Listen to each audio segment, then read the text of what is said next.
Olá pessoal, aqui é o evangelista Jefferson Vicente para mais uma pré-aula da nossa revista da editora Betel.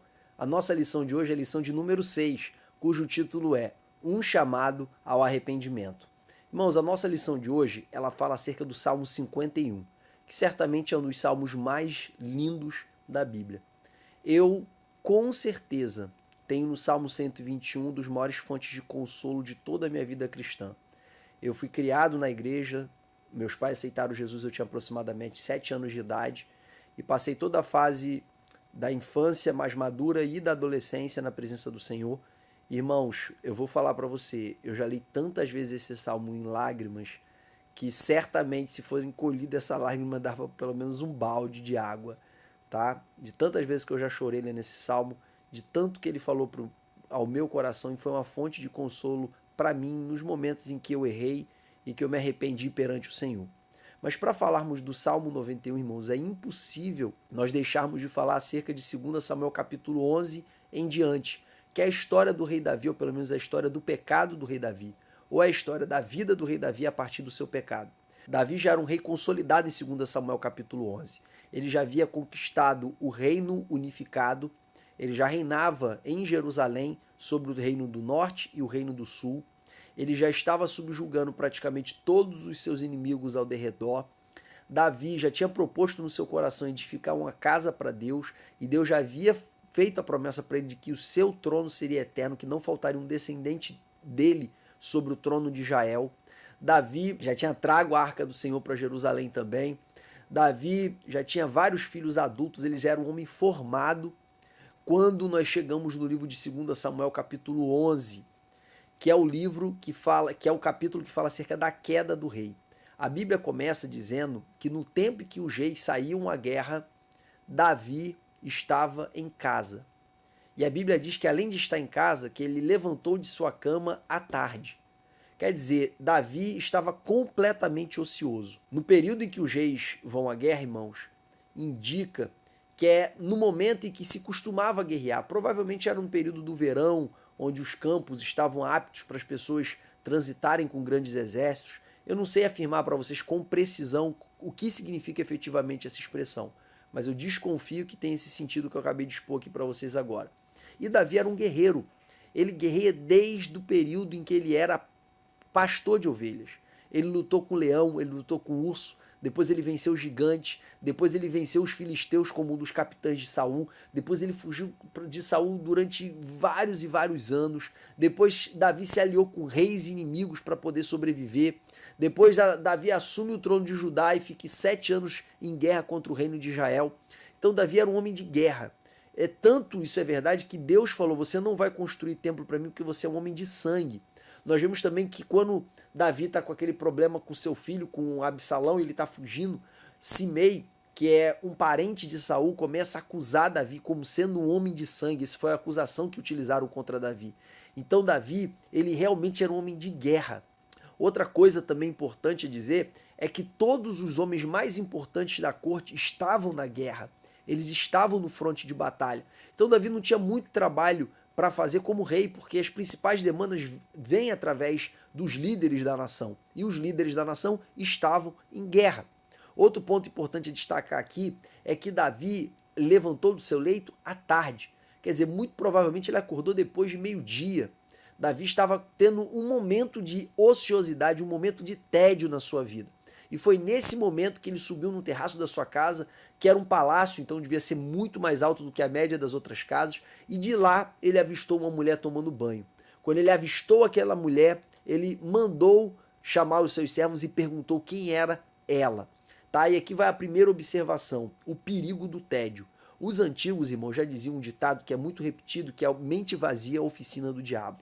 E a gente vê isso cumprindo no nosso período agora que eu estou gravando esse vídeo, que é o período da quarentena do coronavírus. Nesse período que nós estamos gravando aqui agora, os índices de acesso a sites pornográficos explodiram no mundo inteiro. Os índices de violência doméstica aqui no Brasil também explodiram.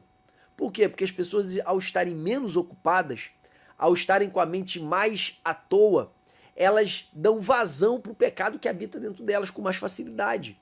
A ocupação, irmãos, as distrações da vida, elas impedem do nosso eu pecaminoso se manifestar. Por quê? Porque o nosso eu pecaminoso, ele costuma se manifestar em momentos de tédio, não em momentos de ocupação. É claro que os momentos de ocupação não estão protegidos e blindados contra a ação do nosso próprio pecado, contra o efeito do nosso próprio pecado.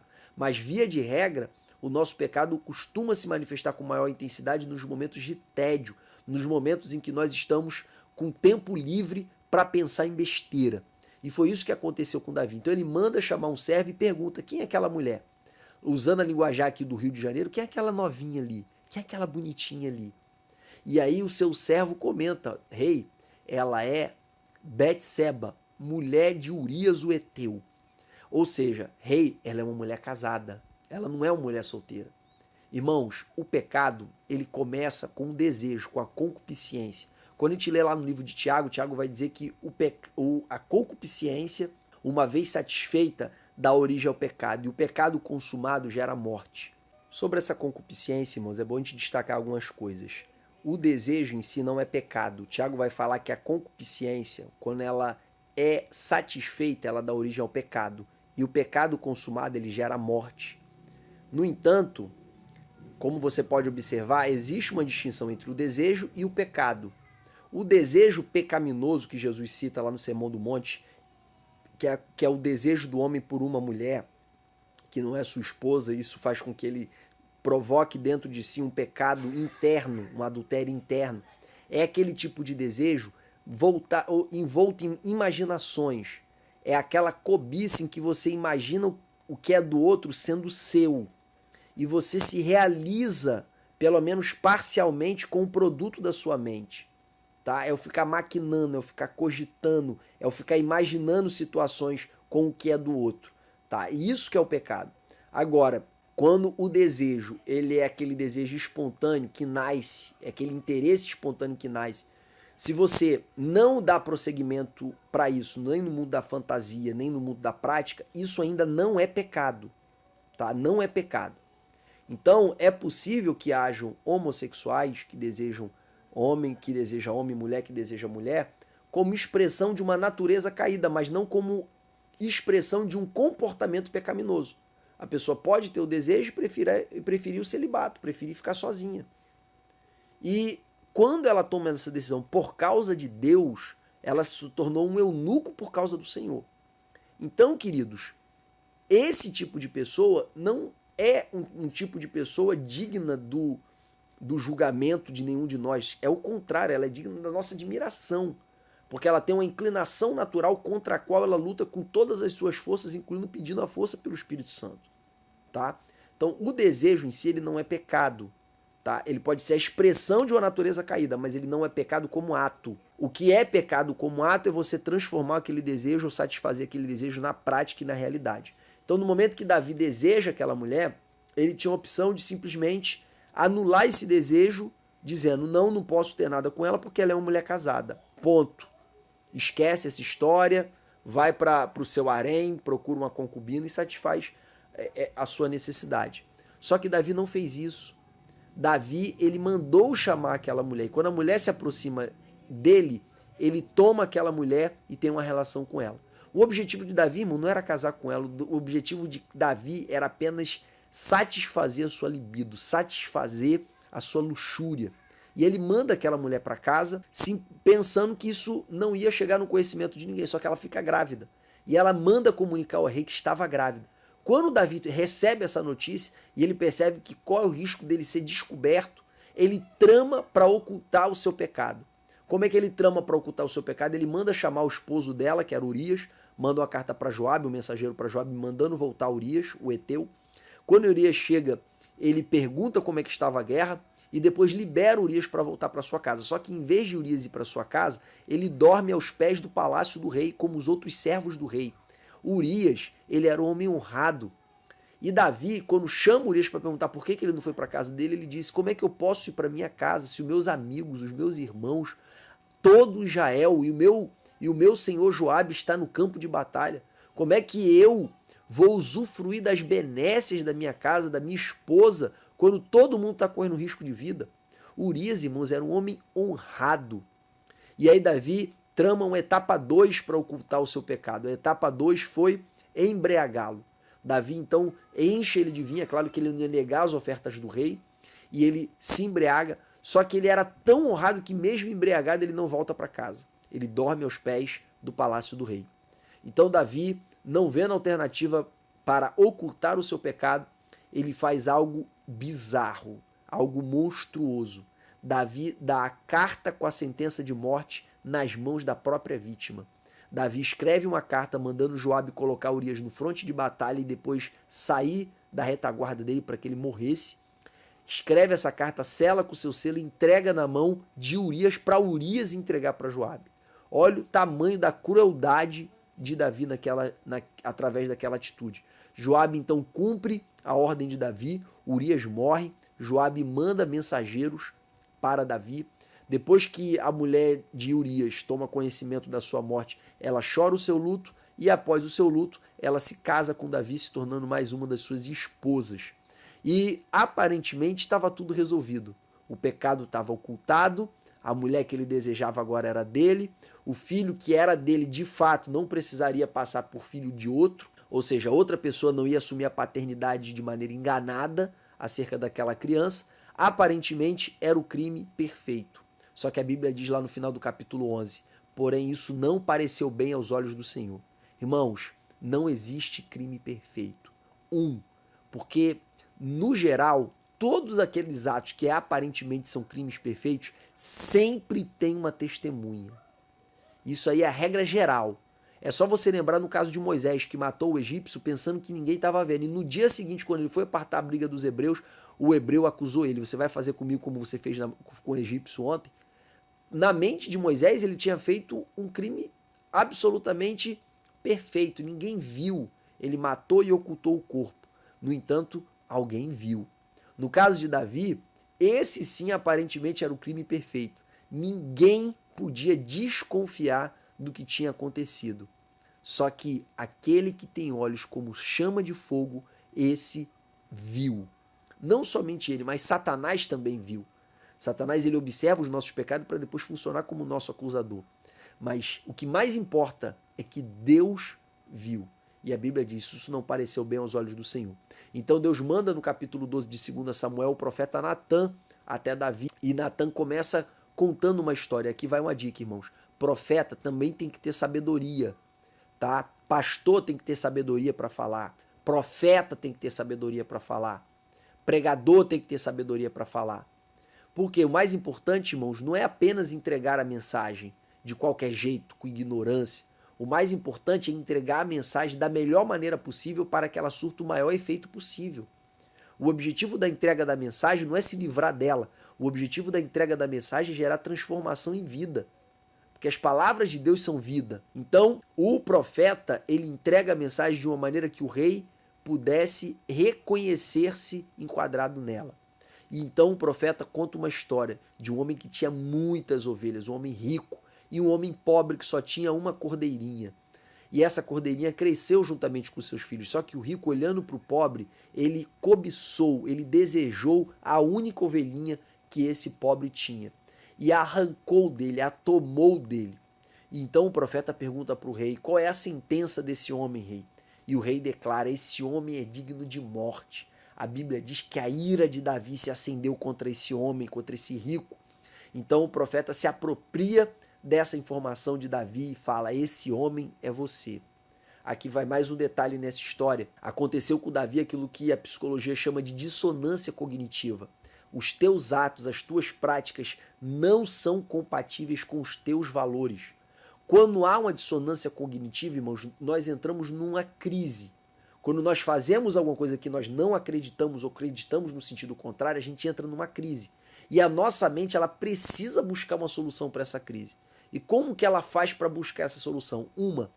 Ela rejeita a crença.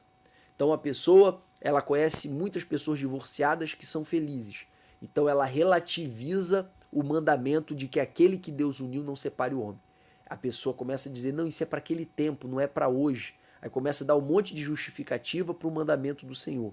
Ou então pecados relacionados aí a sexualidade. Não, isso são mandamentos para aquele tempo, não são mandamentos para hoje. É que naquele tempo não tinha método contraceptivo, naquele tempo não tinha camisinha. Naquele tempo as pessoas elas ficavam expostas a doenças venéreas, ficavam expostas à gravidez indesejada. Hoje em dia dá para controlar isso. Então, para compatibilizar a prática com a doutrina, a pessoa relativiza a doutrina. Esse é o primeiro caminho. Segundo caminho, ela reforça a crença. Reforça absurdamente. Quando a crença está em consonância com a verdade, irmãos, isso é maravilhoso. É você reafirmar a tua fé. É como aquela pessoa que fica diante na faculdade de argumentos contra a fé cristã que aparentemente não são superáveis. Argumentos extremamente difíceis que colocam em xeque tudo aquilo que foi aprendido durante a infância e adolescência dentro da igreja. Só que essa pessoa, em vez de sucumbir aos questionamentos da academia, ela mergulha no estudo da apologética e descobre um universo de argumentos extremamente técnicos, extremamente complexos, que dão conta de todos esses questionamentos realizados pela filosofia e pela academia contra a fé cristã. Então, ao invés de sair com a sua fé enfraquecida, ele sai com a sua fé muito mais fortalecida. Isso é o reforço das crenças para o bem, mas às vezes o reforço pode acontecer para o mal, que é a pessoa ter uma crença e passar a negar os fatos só para manter a crença viva. Quer um exemplo? Terraplanismo. Um monte de gente que surgiu aí até no meio evangélico dizendo que a Terra é plana. E aí quando vem alguém dizendo, não, a Terra não é plana, existem imagens de satélite, existem cálculos científicos, a pessoa ela procura dizer que tudo é teoria da conspiração. Não, isso aí é teoria da conspiração. Isso inventaram para enganar a gente. Isso inventaram para enganar o povo. Isso inventaram como se o mundo todo conspirasse para ela acreditar que a Terra é redonda. Como se todo mundo tivesse uma preocupação gigantesca de manter uma mentira dessa magnitude. Irmão, isso é simplesmente inconcebível. É simplesmente inconcebível. Então, a pessoa nega os fatos para poder preservar a crença. Isso é ruim, tá? Isso é ruim. E por fim, ela entra no estado de anestesia mental. Ela cauteriza sua mente. A consciência dela, na medida que a consciência dela acusa que aquela prática não está conforme a sua crença, ela vai se convencendo de que não tem problema até chegar um momento em que sua consciência não acusa mais. Quando isso acontece, a gente diz que a consciência dessa pessoa está cauterizada, tá? E também quando o Espírito Santo comunica o coração dela e ela resiste, a Bíblia fala, quando ouvires a voz do Senhor, não endureçais o vosso coração. Então, quando você endurece o seu coração, o Espírito Santo não é moleque, ele não vai ficar correndo atrás de você.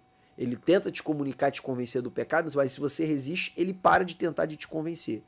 Então, ao resistir ao Espírito Santo, ele para de tentar te convencer, e ao resistir à sua própria consciência, ela para de te acusar. Então, essas três maneiras são as três formas da sua mente resolver essa crise causada pela dissonância cognitiva entre o que você faz e aquilo que você crê, tá? Um desses três caminhos será adotado. No caso de Davi, ele caiu no terceiro caminho, que foi a cauterização da mente. Ele já não se sentia culpado. E uma boa causa, irmãos, para ele não se sentir culpado é o fato dele ser absoluto. Imagina, todas as vezes que Davi falava, é como se Deus estivesse falando para o povo. Davi era inquestionável. Eram pouquíssimos que ousavam discordar da opinião ou discordar de uma decisão do rei. Isso fazia, irmãos, com que os reis se sentissem não apenas pessoas dotadas de autoridade, mas sim pessoas dotadas de absoluta razão o tempo inteiro. Porque tudo que ele falava, todo mundo concordava, todo mundo achava que era o certo. Não é verdade? Então o poder absoluto, irmãos, corrompe absolutamente. Ninguém, nenhum ser humano está imune à eficácia corruptiva do poder. Nenhum ser humano. É por isso que a Europa cristã, muito influenciada pelos protestantes, aqui eu quero ressaltar a Europa no século XVII na Inglaterra, aí com autores altamente cristãos como John Locke, que propuseram a limitação do poder. Depois nós vamos ver na França, já não com uma conotação tão religiosa, com Montesquieu também fazendo a defesa da separação de poderes, porque Dizia Montesquieu, o poder absoluto, ele corrompe absolutamente. Então é necessário que o poder limite o poder. E a partir disso, Montesquieu propôs um modelo de tripartição de poderes, que não foi inaugurada por Montesquieu essa ideia, mas foi mais desenvolvida por ele, em que o poder do Estado era dividido em 3 poderes que se autolimitavam, que era o legislativo, o executivo e o judiciário. E ele propunha até um 4º poder, mas o que vingou foram esses 3. E esses 3 poderes se limitavam reciprocamente, tá? De modo que nenhum deles se tornasse absoluto. Então, queridos, a limitação do poder pelo poder é um imperativo de saúde mental para quem exerce a autoridade política. Só que Davi naquele tempo não tinha isso. Ele mandava, todo mundo obedecia. Chegou um momento que ele achava que as decisões deles eram a expressão da verdade, tá? Então ele traz a mulher para sua casa, encomenda a morte do seu soldado, o soldado fiel, o que torna o pecado dele ainda mais grave. Passam-se de 7 a 9 meses, que é o período da gestação, e Davi em nenhum momento se arrepende do seu pecado. Quando a criança nasce, é que Deus manda o profeta. Então, de 7 a 9 meses, Davi conviveu com o pecado sem nenhuma dor na consciência, ou se teve dor na consciência no início, se forçou a aceitar aquela condição e acabou cauterizando a sua própria mente. Isso fez com que o juízo dele fosse distorcido em relação à sua própria atitude. E aí é o efeito da dissonância cognitiva. Ele conseguia ver o pecado nos outros, mas ele não conseguia ver pecado nele. Isso, irmãos, é o resultado que a hipocrisia causa no nosso juízo moral. Conforme a gente vai negando o nosso próprio pecado para a nossa própria consciência, de modo que a nossa consciência pare de nos acusar do nosso próprio erro, a gente não deixa de ser capaz de ver o erro dos outros. A gente deixa de ser capaz de ver o nosso próprio erro. Era o que acontecia com os fariseus. Eles coavam o mosquito, mas engoliam o camelo e não percebiam. Por quê? Porque o exercício contínuo da hipocrisia fazia com que o peso com o qual eles medissem a si próprios fosse diferente do peso com que eles mediam os outros, e para eles isso era absolutamente normal. A consciência deles, o juízo moral deles, não estava completamente corrompido. Ele estava corrompido para se autoavaliar, mas estava puro e em pleno funcionamento para avaliar os outros. De modo que o resultado aí de uma vida de hipocrisia tornava o religioso, tornava o hipócrita um homem duríssimo com os outros e super benevolente consigo mesmo, tá? Foi isso que aconteceu com Davi, por isso que Davi declara a sentença de morte para aquele rico que aparentemente tinha tomado aí a ovelha do pobre. Foi quando o profeta o surpreende dizendo que o rico era ele. E aí o profeta fala, assim diz o Senhor, Deus de Israel. Irmãos, Deus já veio logo com a carteirada. Você é rei de Israel, mas o Deus de Israel sou eu. Eu te tirei lá das ovelhas, da malhada das ovelhas. Tu era um Zé Ninguém. Tu era um Zé Ninguém. E eu te dei tudo. Te fiz assentar como príncipe de Israel. Te dei o maior cargo dessa nação. E se ainda fosse pouco, eu te daria mais. Quer dizer, olha o que Deus estava falando para ele. Eu te dei tudo, seu ingrato. E olha como é que você me pagou. E aí Deus fala para ele, olha só, por causa do teu pecado, porque tu trouxe espada para a casa de Urias, a espada também não vai sair da tua casa. E essa foi a sentença de Deus para Davi. Porém, irmãos, diferentemente de Saul, Davi, ele era uma pessoa humilde o suficiente para reconhecer quando o despertamento vem. Quando Saul pecou, Saul foi confrontado por Samuel, o que Saul fez? Saul rejeitou a repreensão de Samuel. E como ele manifestou essa rejeição? Expulsando Samuel da frente dele? Não. Dando N desculpas para o pecado. Quando uma pessoa ela se defende da acusação, isso só mostra que ela não está arrependida. Ela pode até, no máximo, estar se sentindo culpada. E aqui é sempre bom relembrar uma distinção que eu costumo fazer para vocês aqui no canal, de culpa e arrependimento. A culpa e o arrependimento, eles começam iguais. Eles começam com uma tristeza pelo erro. A diferença é que a culpa é uma expressão do orgulho. É a expressão do como eu fui capaz. Por que eu não tive a dedicação? Por que eu não me esforcei o suficiente? A culpa, ela parte do pressuposto que eu não me dediquei como eu deveria me dedicar. Eu tinha forças para isso. Ou a culpa ela procura encontrar razões e justificativas para o próprio erro, para a pessoa conviver com a sua própria consciência. Já o arrependimento não. Quem está arrependido, ele não quer se defender. Quem está arrependido, ele quer confessar e quer suportar as consequências do seu erro. O arrependido, diferentemente do culpado, ele não quer se defender. Então, Saul, quando foi confrontado por Samuel, quando ele não esperou para sacrificar o Senhor, porque ele tinha que esperar o sacerdote para sacrificar, ele era rei, mas ele não era sacerdote, e ele vendo que o povo estava dispersando, ele decide ele próprio sacrificar para saírem para a batalha com o povo, com o exército completo. Samuel chega para ele e repreende ele. E ele, ao invés de se humilhar e de se quebrantar e dizer, não, eu errei, eu não esperei, eu era para ter esperado, o que ele fez? Deu desculpa. Não, Samuel, eu tinha que adorar o Senhor antes de ir para a batalha. Eu tinha que glorificar a Deus antes de ir para a guerra. O povo estava indo embora. Eu tinha que ir para a guerra e eu não podia sem glorificar a Deus. E no outro episódio, que Deus dá a ordem dele matar todos os amalequitas, ele preserva o mais gordo, ele preserva o melhor. E aí quando Samuel vem confrontá-lo, ele dá outra desculpa, ele se justifica novamente. Não, Samuel, eu preservei o melhor para o Senhor. É a famosa falsa piedade. Quando alguém pega uma desobediência e tenta dar uma áurea de santidade para o ato de desobediência. Foi exatamente o que Saul tentou fazer com aquela história de que guardou o melhor para Deus. Então, irmãos, Saul não tinha guardado o melhor para Deus coisa nenhuma. Saul guardou o melhor para ele, tá? Só que ele disse que era para Deus por causa de um mecanismo de autodefesa. E ao se defender, ele só mostrou que ele não estava arrependido. Se estivesse, ele estaria no máximo se sentindo culpado, mas não arrependido. Foi exatamente o que aconteceu com Adão. Adão, em primeiro lugar, você vê a falta de arrependimento dele, que ele se esconde de Deus. É característica de quem está se sentindo culpado. Ele tem consciência que errou. Então ele se esconde de vergonha. E a vergonha, nesse sentido, é uma expressão do orgulho também. Quando ele é encontrado, ao invés de confessar o erro, ele busca se defender da responsabilidade pelo erro. Adão, ao invés de aceitar a repreensão de Deus, ele bota a culpa na mulher e joga a responsabilidade para Deus. Aqui vai a diferença entre culpa e responsabilidade que eu gosto de lembrar para vocês.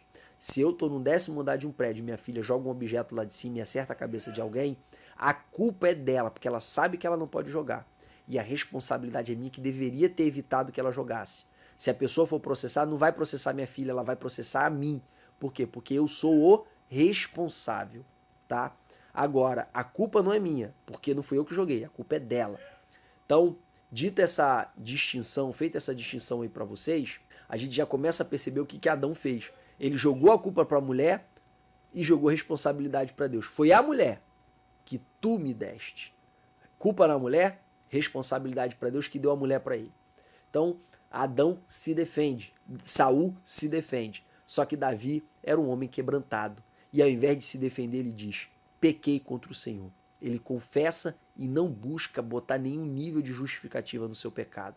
Pelo contrário, meus irmãos, ao invés de continuar, de tentar insistir numa justificativa, ele decide se quebrantar. E aqui nós encerramos a primeira etapa da nossa exposição, que é a história do pecado de Davi. A partir de agora a gente vai entrar nos detalhes da oração dele de quebrantamento ao Senhor, que é o Salmo 51. Porém, antes de entrar na segunda parte, e eu dividi o vídeo de hoje em duas partes, eu gostaria de falar para vocês acerca de um projeto que eu estou engajado. Quem acompanha o canal há alguns anos sabe que eu participo de um grupo, de um projeto que faz obra missionária no sertão. E nós fazemos essa obra missionária levando alimento, levando festa para as crianças com brinquedos, caixas de bombom. Nós abrimos poços em regiões extremamente secas. E você que acompanha o canal há algum tempo sabe acerca dessa obra. Mas você que é novo no canal talvez não saiba dessa obra. E eu te recomendo que você acesse o vídeo que está aparecendo aqui no izinho aqui em cima. Eu não sei qual dos dois lados que o vídeo aparece. Clique nesse izinho aqui que você vai ter acesso a esse vídeo. E eu vou colocar aqui na descrição do vídeo aqui embaixo também, para você poder clicar e conhecer esse projeto, tá? Eu vou deixar o link de um vídeo institucional apresentando o projeto e vou deixar também o link do site do projeto para você conhecer o projeto melhor. E nós estamos numa forte campanha, irmãos, para levar alimento para o sertão. Tem muitos comerciantes, pequenos comerciantes, irmãos, que não estão conseguindo vender os seus produtos porque o governo mandou fechar tudo em algumas cidades. E essas pessoas realmente estão passando fome, estão passando necessidade. Quer dizer, o lugar já é necessitado. E sem os meios naturais de trabalho que as pessoas tinham, elas ficam mais necessitadas ainda. Então, se você sente o desejo no coração de fazer uma doação, eu estou colocando aqui para vocês verem o QR Code. Se você estiver assistindo no computador, na televisão, é só você colocar a sua câmera para tirar uma foto aí desse QR Code, que automaticamente o seu celular vai abrir o site de doação, tá? Ou então você pode clicar aqui embaixo para você ir para fazer uma doação para essa campanha. Saiba de uma coisa, irmão, você está investindo no reino através dessa ajuda. Sobre a ajuda que eu peço constantemente no canal, eu não vou falar sobre ela hoje, porque a nossa prioridade nesse vídeo é falar sobre o projeto No Sertão, o projeto Onde Está o Seu Coração. Dito isso, nós avançamos agora para a parte 2, que certamente é a parte mais linda da aula, que é o momento em que Davi se humilha perante o Senhor. Como eu disse para vocês, quem está se sentindo culpado se esconde e se defende. Quem está se sentindo arrependido confessa e se humilha. E está disposto a suportar as consequências do erro. No caso aqui de Davi, irmãos, teve enormes consequências. A primeira delas foi a tristeza por causa do pecado. Irmãos, a tristeza por causa do pecado, para quem teme ao Senhor, para quem ama a Deus, não é uma consequência trivial. Quem aqui já viveu debaixo de pecado, debaixo de erro, debaixo de culpa, sabe do que eu estou falando, na dor que é carregar o fardo de ter pecado, de ter falhado com o Senhor. Quem aqui já andou com o peso da responsabilidade por ter praticado alguma coisa que não deveria, sabe o peso que é, a dor que é ter que relembrar do seu erro, relembrar da sua atitude equivocada. Nós podemos observar pela palavra de Deus lá no livro de 2 Coríntios capítulo 10 que o amor de Deus nos constrange. Quem ama a Deus, irmão, sempre ficará constrangido por causa do próprio pecado. Sempre, sempre. Então essa é a primeira consequência do pecado, é a dor de ter ferido, de ter decepcionado, de ter sido ingrato com o seu Deus, com o seu Senhor. Essa é a primeira expressão. Existe uma segunda consequência do pecado de Davi. Deus usa o profeta para dizer: a criança vai morrer por causa do seu pecado. Isso foi uma consequência da atitude de Davi. E teve uma terceira consequência, que foi a espada na casa de Davi. Em primeiro lugar, Davi tinha uma filha chamada Tamar, que era irmã do seu filho chamado Absalão. E um outro filho dele, certamente com outra mulher, tá? Que Davi, naquela época, os reis tinham várias esposas e várias concubinas. Um outro filho dele chamado Aminon, melhor dizendo, Aminon, estava apaixonado por Tamar. Certamente era um instinto doentio, era uma paixão doentia, satânica, carnal pela própria irmã. E naquele tempo não era incomum que os irmãos ou meio-irmãos se casassem entre si, tá? Isso não era uma anomalia, não era algo anormal. Você vê pelo próprio fato de Abraão ser casado com Sara, que era sua meia-irmã. Então, Aminon se apaixona pela sua irmã Tamar e, percebendo que não conseguiria tê-la, não conseguiria possuí-la, ele trama uma maneira de estuprá-la. E ele faz uma trama que envolve até o seu próprio pai, ele engana o seu próprio pai, que dá ordem para sua irmã ajudá-lo, e ele se apodera dela, e depois que ele satisfaz a sua lascívia, satisfaz o seu instinto bizarro de possuí-la, ele a despreza e a manda embora. Essa segunda atitude ainda foi pior do que a primeira, porque naquela época ele ainda poderia se casar com ela, como aconteceu com aquele povo que estuprou, que violentou uma das filhas de Jacó. E Jacó, posteriormente, diante da ação daquele povo, ele autorizou que o príncipe daquele povo se casasse com a sua filha que havia sido estuprada.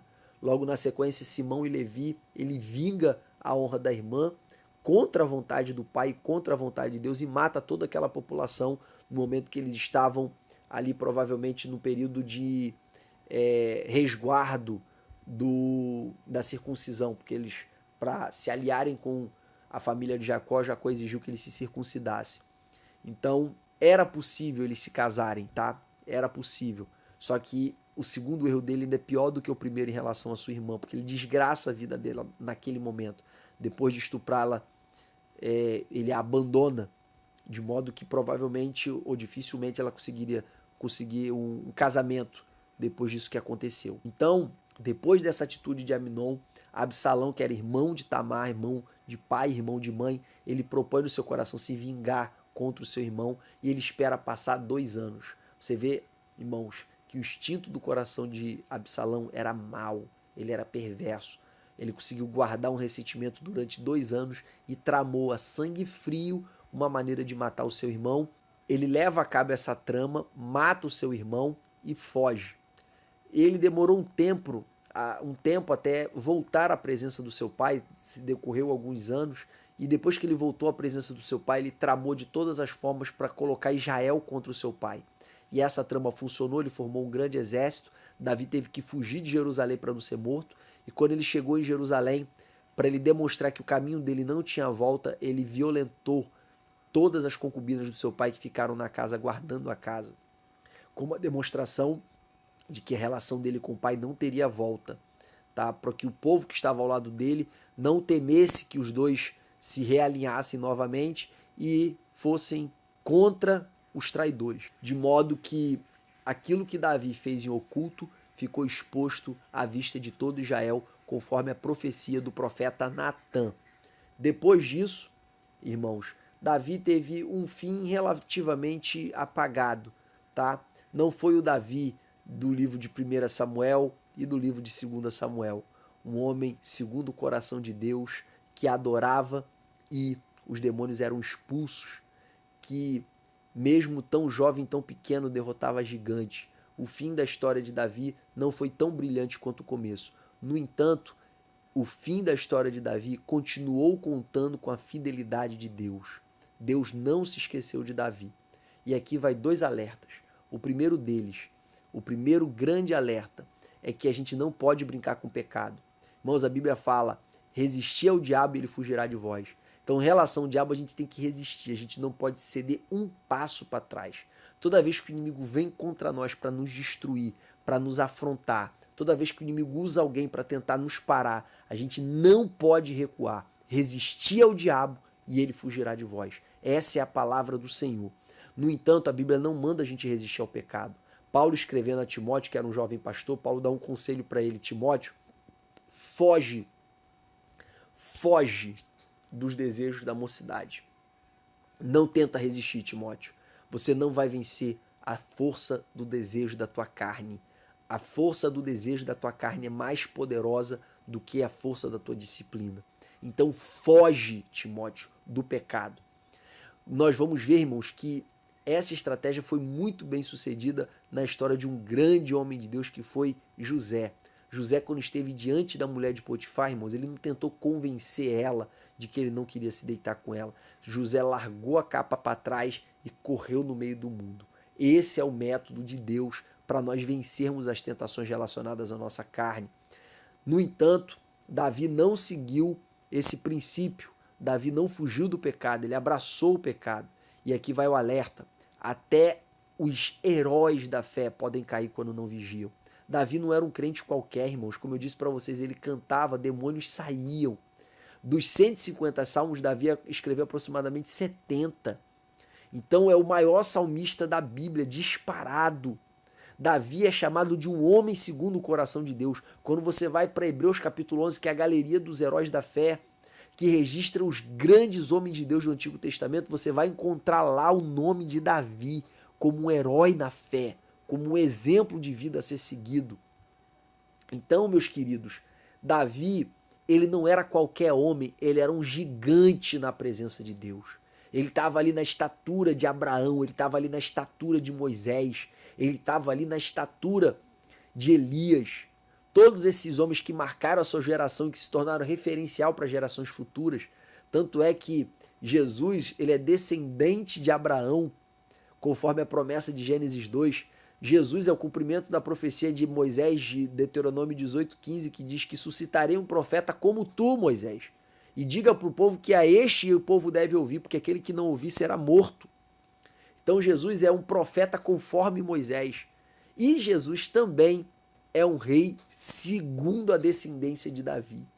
Então você vê que Davi está pelo menos entre os 3 maiores nomes do Antigo Testamento.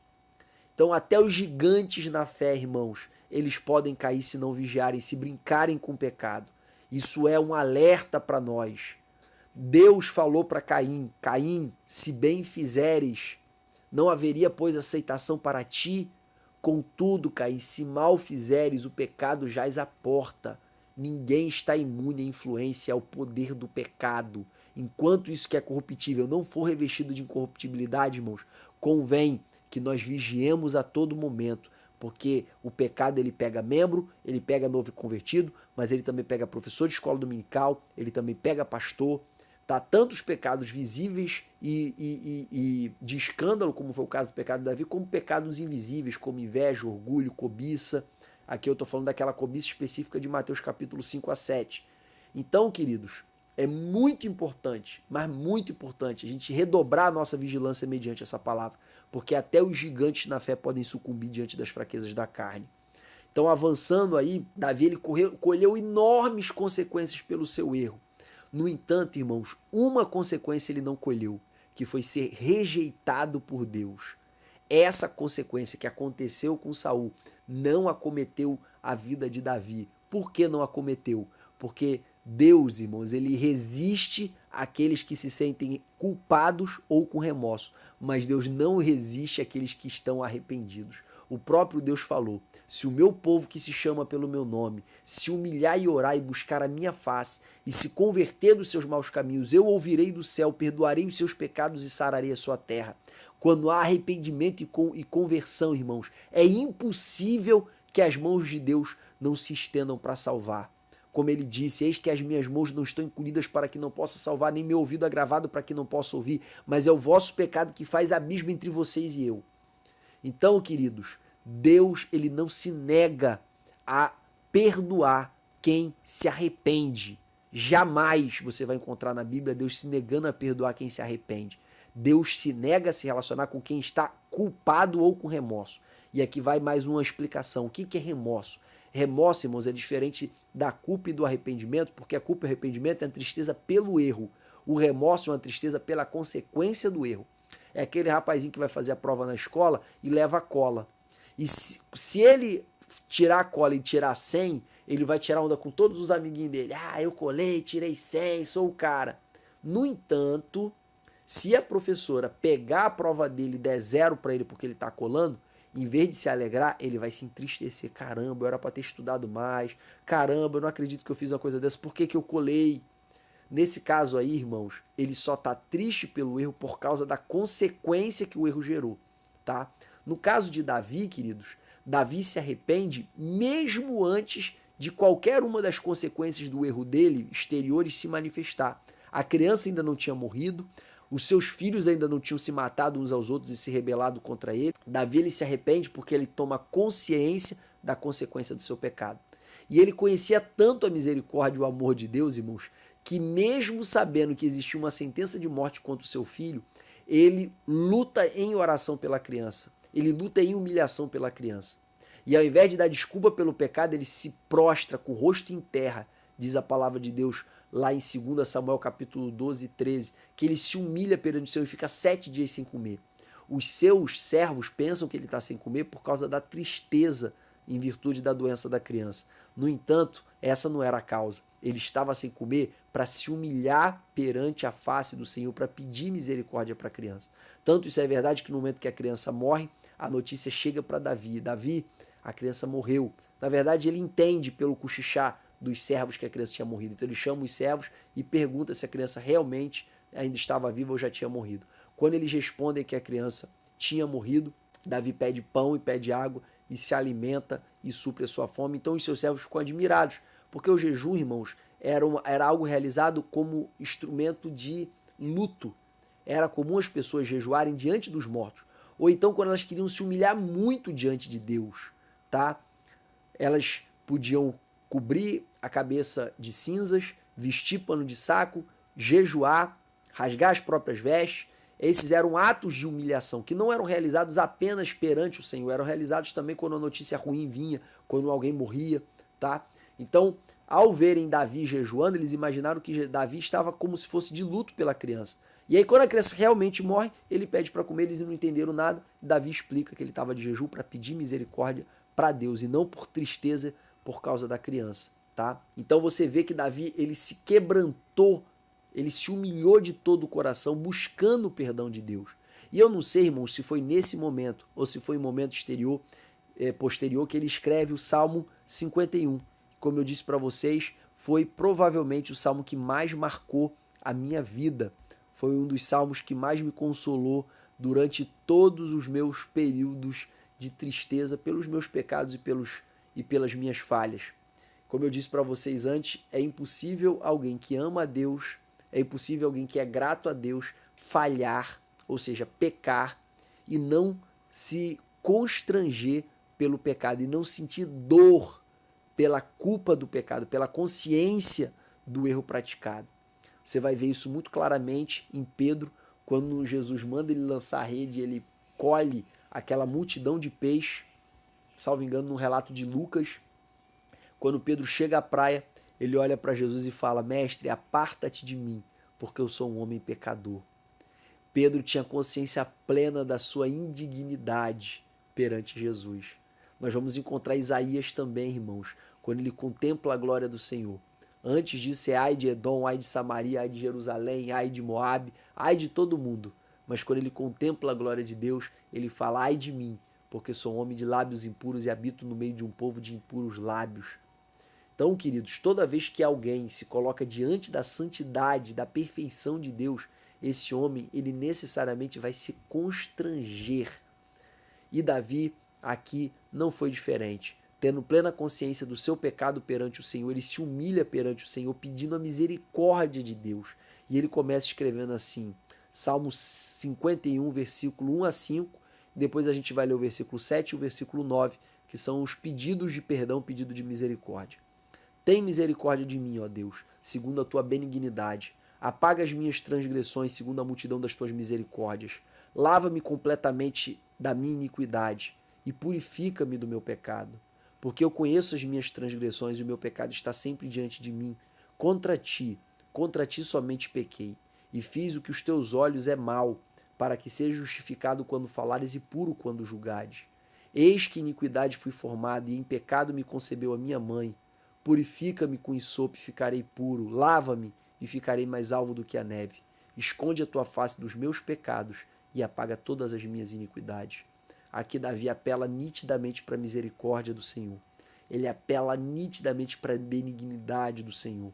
Ele expõe claramente a sua transgressão, ele expõe claramente o seu pecado. E ele pede: me purifica, me limpa. Irmãos, não existe um pecado maior do que a graça. Não há nenhum pecado maior do que a graça.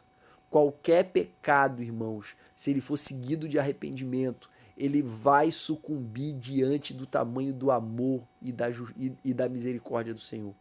O próprio Deus falou, através de um dos profetas, que a misericórdia venceu o juízo. O amor de Deus, irmãos, quando você ativa o gatilho que desperta a ação dele, vai se sobrepor à justiça de Deus. Só que ele tem como condição o arrependimento, tá? Então, quando alguém ativa o amor de Deus pelo arrependimento, se cumpre o que Paulo disse lá em Romanos capítulo 5, que aonde abundou o pecado, superabundou a graça. A graça é mais abundante do que o pecado. É como um copo cheio de água suja, que você bota debaixo da torneira e aquela água limpa vai entrando e a água suja vai saindo, vai saindo, vai saindo, até que todo o copo esteja repleto de água limpa. Aonde abundou o pecado, onde o copo estava cheio de pecado, superabundou a graça. A graça entrou e transbordou de tal forma que tudo que estava sujo saiu. Então a graça de Deus, ela jamais vai sucumbir diante do tamanho do pecado. É sempre o pecado que vai sucumbir diante da graça, quando o gatilho da graça, que é o arrependimento, é startado, é ligado. Então Davi, conhecendo o Deus que ele servia, o Deus que com quem ele tinha intimidade, ele apela: contra ti somente pequei e fiz o que aos teus olhos é mal. Para Davi, irmãos, o que ele fez com Urias, o que ele fez com Betseba foi mal. Mas diante do que ele fez perante Deus, o que ele fez com Urias e com Betseba não era nada. O pecado que ele fez contra Deus foi tão maior que ele só conseguia enxergar o que ele fez contra Deus. Contra ti somente pequei. E ele continua: eis que em pecado fui formado, em pecado me concebeu minha mãe. Ou seja, eu não presto. Eu não presto. Eu nasci pecador. A única coisa que pode me salvar é a tua misericórdia. Eu não tenho poder para salvar a mim próprio, somente a tua graça, Senhor. E por isso ele apela: purifica-me com isopo. Isopo era uma planta que era utilizada em rituais de purificação. Purifica-me com isopo e ficarei puro. Lava-me e ficarei mais alvo do que a neve, porque não importa o tamanho da mancha do pecado. O sangue purificador de Deus, ele sempre é capaz de nos tornar limpos novamente. Esconde a tua face dos meus pecados e apaga as minhas iniquidades, ele diz no versículo 9. Depois, irmãos, nós passamos para outro nível de pedido, que é o pedido da restauração da alegria. Um dos efeitos do pecado, irmãos, é ele anular a alegria da salvação nos nossos corações. O prazer de adorar, ele vai embora. O prazer de orar, ele vai embora. O prazer de cumprir a vontade de Deus, ele vai embora. Por quê, irmãos? Porque a gente não se sente digno de se aproximar de Deus novamente. E Davi, irmãos, ele sabia que a adoração, ela precisa acontecer de dentro para fora para ela ser genuína. Davi, no momento que está trazendo a Arca do Senhor para Jerusalém, ele traz a Arca do Senhor saltando e pulando de alegria. Tamanho era a felicidade, tamanho era o prazer que ele tinha em adorar o nome do Senhor. Ele sabia que todos aqueles salmos que ele havia escrito foram decorrentes de uma inspiração interna, de uma alegria interna, de uma satisfação interna de adorar a Deus. Jesus vai falar algo parecido com outras palavras lá em João capítulo 4, que importa que os adoradores me adorem em espírito e em verdade. Espírito fala do profundo do nosso ser. E em verdade fala de autenticidade, de sinceridade, sem querer mostrar nas aparências. Ou também pode ser interpretado que é conforme a verdade, uma adoração conforme as escrituras. Então, irmãos, Davi sabia da importância da subjetividade, da alegria no seu interior para ele ser um adorador. E ele sabia que enquanto o peso da culpa, o peso do pecado estivesse rondando a sua mente, rondando o seu coração, a alegria da salvação não poderia florescer como adoração no seu interior. E é por isso que ele diz no versículo 8, faze-me ouvir júbilo e alegria, para que gozem os ossos que tu quebraste. Cria em mim, ó Deus, um coração puro e renove em mim um espírito reto. Ou seja, minha transformação só pode vir de ti. A minha libertação só pode vir de ti. O fato de eu ser pecador desde o meu nascimento, desde a minha origem, só pode ser superado por uma ação tua de fora para dentro. E ele completa no 11, não me lances fora da tua presença. Não faz comigo o que o Senhor fez com Saul. Não retires de mim o teu espírito, porque ele é a fonte de tudo para mim. Torna a dar-me a alegria da tua salvação e sustém-me com o espírito voluntário. Davi reconhece a importância da alegria da salvação, ele reconhece a importância de ter o espírito. Davi, nesse momento, irmãos, ele não está preocupado com a coroa. Ele não está preocupado com a coroa. Ele não está preocupado com as aparências. Davi, nesse momento, ele só está preocupado em não perder a amizade de Deus, de não perder a presença do Senhor no seu interior. Então ele prossegue, então ensinarei aos transgressores os teus caminhos e aos pecadores a ti se converterão. Livra-me dos crimes de sangue, ó Deus, Deus da minha salvação, e minha língua louvará altamente a tua justiça. Abre, Senhor, os meus lábios e a minha boca entoará o teu louvor. Quer dizer, com o teu perdão, com o teu espírito e com a tua alegria, certamente o louvor que eu sempre tive o prazer de externar e de manifestar para ti, eles vão brotar novamente. Torna-me a dar alegria da tua salvação, Senhor. Então os meus lábios entoarão a tua justiça altamente, os meus lábios entoarão o teu louvor. E por fim, irmãos, ele conclui o seu salmo com provavelmente um dos versículos mais marcantes de todo o salmo, que é: eu não te daria sacrifícios e holocaustos, porque eu sei que não é isso que o Senhor quer de mim. Eu sei que o Senhor realmente quer é um coração quebrantado e contrito, ao qual o Senhor não despreza. Esse é o verdadeiro sacrifício que move o teu coração. Esse salmo está em consonância com o Salmo 50, que diz que Deus não come a carne dos animais, Deus não come a carne das aves, Deus não se alimenta do sangue dos bichos. Não é isso que alimenta a Deus. Deus não está preocupado, irmãos, com as exteriorizações. Deus não está preocupado com as demonstrações exteriores. Deus está interessado no coração. É isso que importa para Deus. Quando o homem levava um sacrifício para oferecer no templo, o que mais importava para Deus não era o animal em si, mas toda a jornada de peregrinação, que culminava com o ato de colocar a mão sobre a cabeça do animal e confessar os pecados. O que importava para Deus, irmãos, não era o ato em si, mas era a oportunidade que o ato manifestava ou viabilizava de expressar, do homem expressar o seu próprio arrependimento. O ato era sombra do sacrifício futuro de Cristo. Porém, a oportunidade que o ato provia de arrependimento e quebrantamento, ela permanece. O ato de Cristo na cruz, de derramar o seu sangue por nós, ele comunica a mesma coisa que os animais comunicavam no passado. Que esse ritual aqui, ele precisa ser uma expressão do seu coração. Então Davi fala isso para Deus. O que eu sei que tem uma coisa que o Senhor não despreza. Tem uma coisa que eu sei que o Senhor não resiste. É um coração quebrantado e um espírito contrito. Davi, irmãos, ele está na mesma linha de Jó, ele está na mesma linha de Maria perante Jesus no momento que o seu irmão morre. Davi está na mesma linha da mulher pecadora que derrama o vaso de unguento caríssimo na cabeça de Jesus e lava os pés de Jesus com as suas próprias lágrimas. Davi está na linha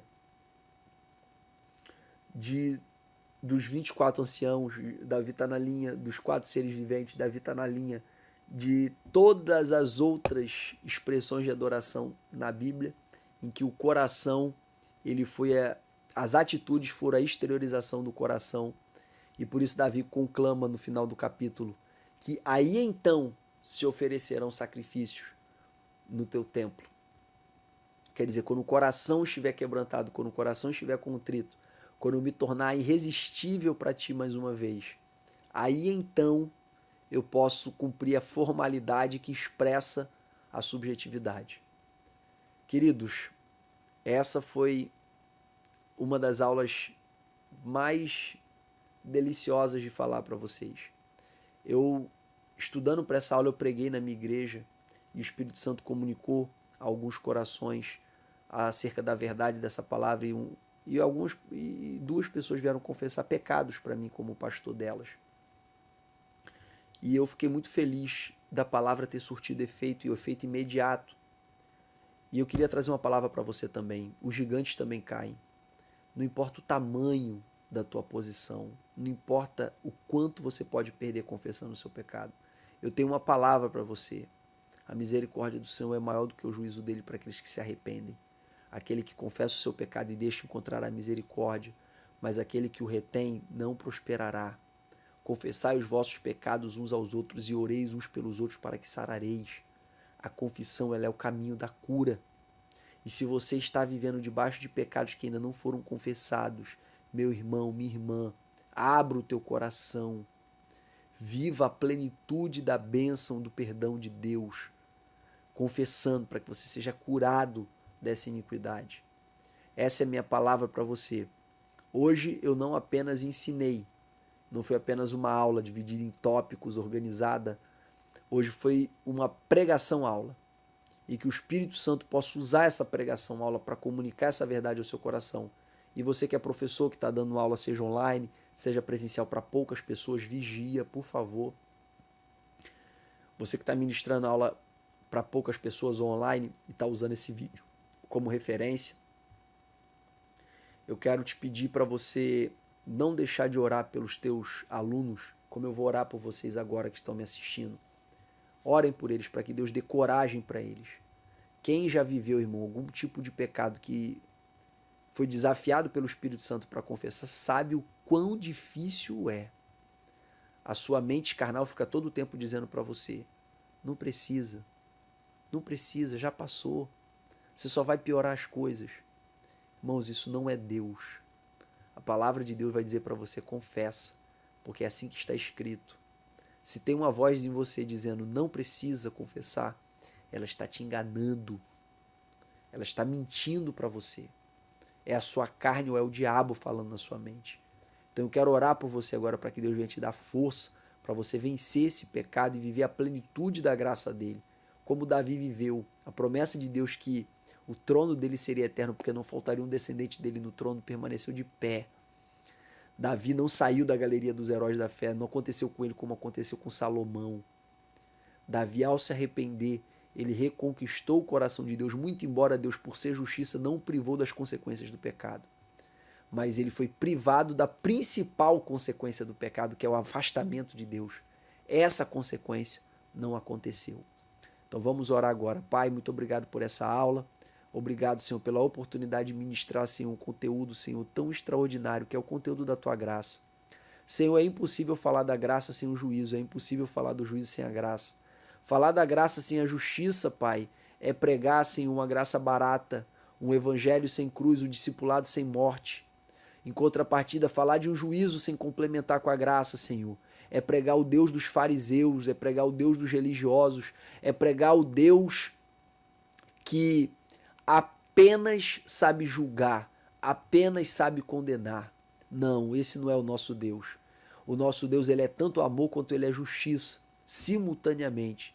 E ele reconciliou a justiça com o amor na cruz do Calvário, viabilizando um caminho de graça para todos aqueles que se arrependessem e tivessem fé no seu Filho. Então, Senhor, cumprindo, Pai, essa orientação da Tua palavra, eu preguei aqui acerca do tamanho do pecado de Davi, mas também falei acerca do tamanho do Teu perdão.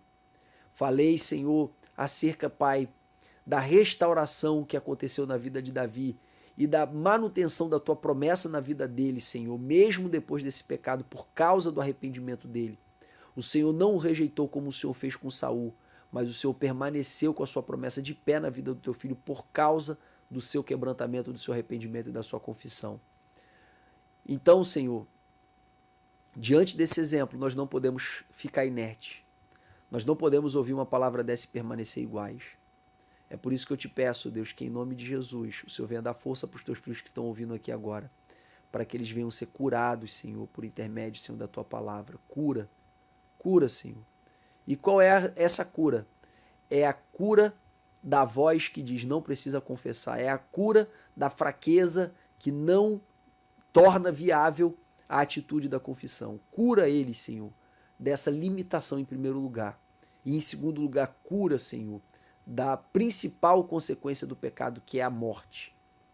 Que os teus filhos venham obter a cura completa de ti, Senhor, do pecado, pela tua graça e tua misericórdia. Que eles tenham força de confessar e de assumir a responsabilidade pelos seus erros. Mas também, Senhor, que eles possam se abrir através dessa atitude para toda a tua restauração. Porque o Senhor é justiça, mas principalmente o Senhor é amor. Em nome de Jesus, amém. Que Deus te abençoe, meu irmão, que Deus te abençoe, minha irmã. Uma boa aula, em nome de Jesus.